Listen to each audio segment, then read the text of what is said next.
ಸದಾ ಉಕ್ಕಿ ಹರಿಯುವ ನದಿಗಳು ಪ್ರಕೃತಿಯ ಶಕ್ತಿಯನ್ನು ನಿರಂತರವಾಗಿ ನೆನಪಿಸುತ್ತವೆ.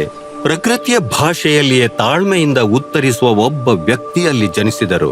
ಸೇತುವೆಗಳನ್ನು ನಿರ್ಮಿಸಿದ ವ್ಯಕ್ತಿ ಹ್ಯಾಲಿ ವಾರ್, ಪದ್ಮಶ್ರೀ 2026.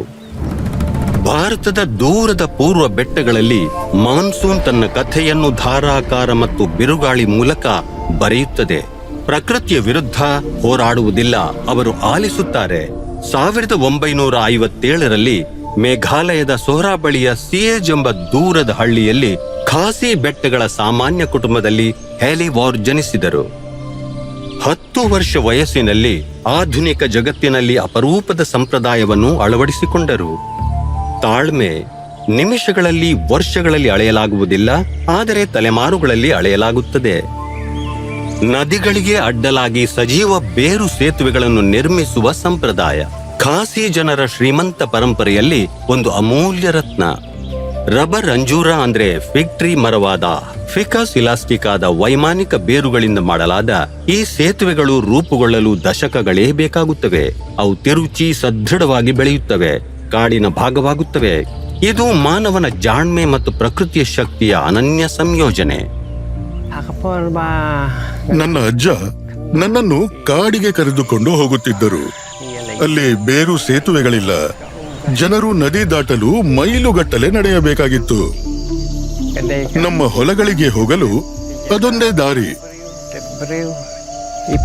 ಜೀವಂತ ಬೇರು ಸೇತುವೆಗಳನ್ನು ಹೇಗೆ ನಿರ್ಮಿಸುವುದು ಅಂತ ನನ್ನ ಅಜ್ಜ ನನಗೆ ಕಲಿಸಿದರು. ಬೇರುಗಳನ್ನು ಹೇಗೆ ಆರಿಸಬೇಕು, ನೋಡಿಕೊಳ್ಳಬೇಕು ತೋರಿಸಿಕೊಟ್ಟರು.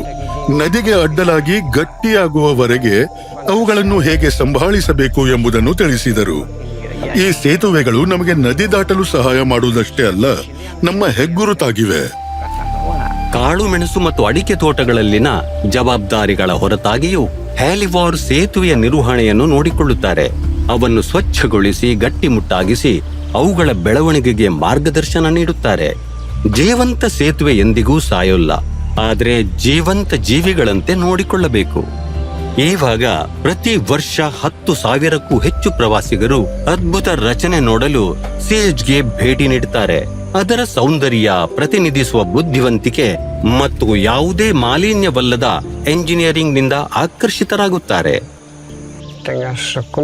ಮೇಘಾಲಯದಲ್ಲಿ ನಾವು ನಮ್ಮ ಸಂಪ್ರದಾಯಗಳನ್ನು ಗೌರವಿಸುತ್ತೇವೆ ಮತ್ತು ಈ ಜೀವಂತ ಬೇರು ಸೇತುವೆಗಳನ್ನು ಸಂರಕ್ಷಿಸಲು ಪ್ರಯತ್ನಿಸುತ್ತೇವೆ ಎಂಬುದು ನನಗೆ ಖುಷಿ ನೀಡಿದೆ.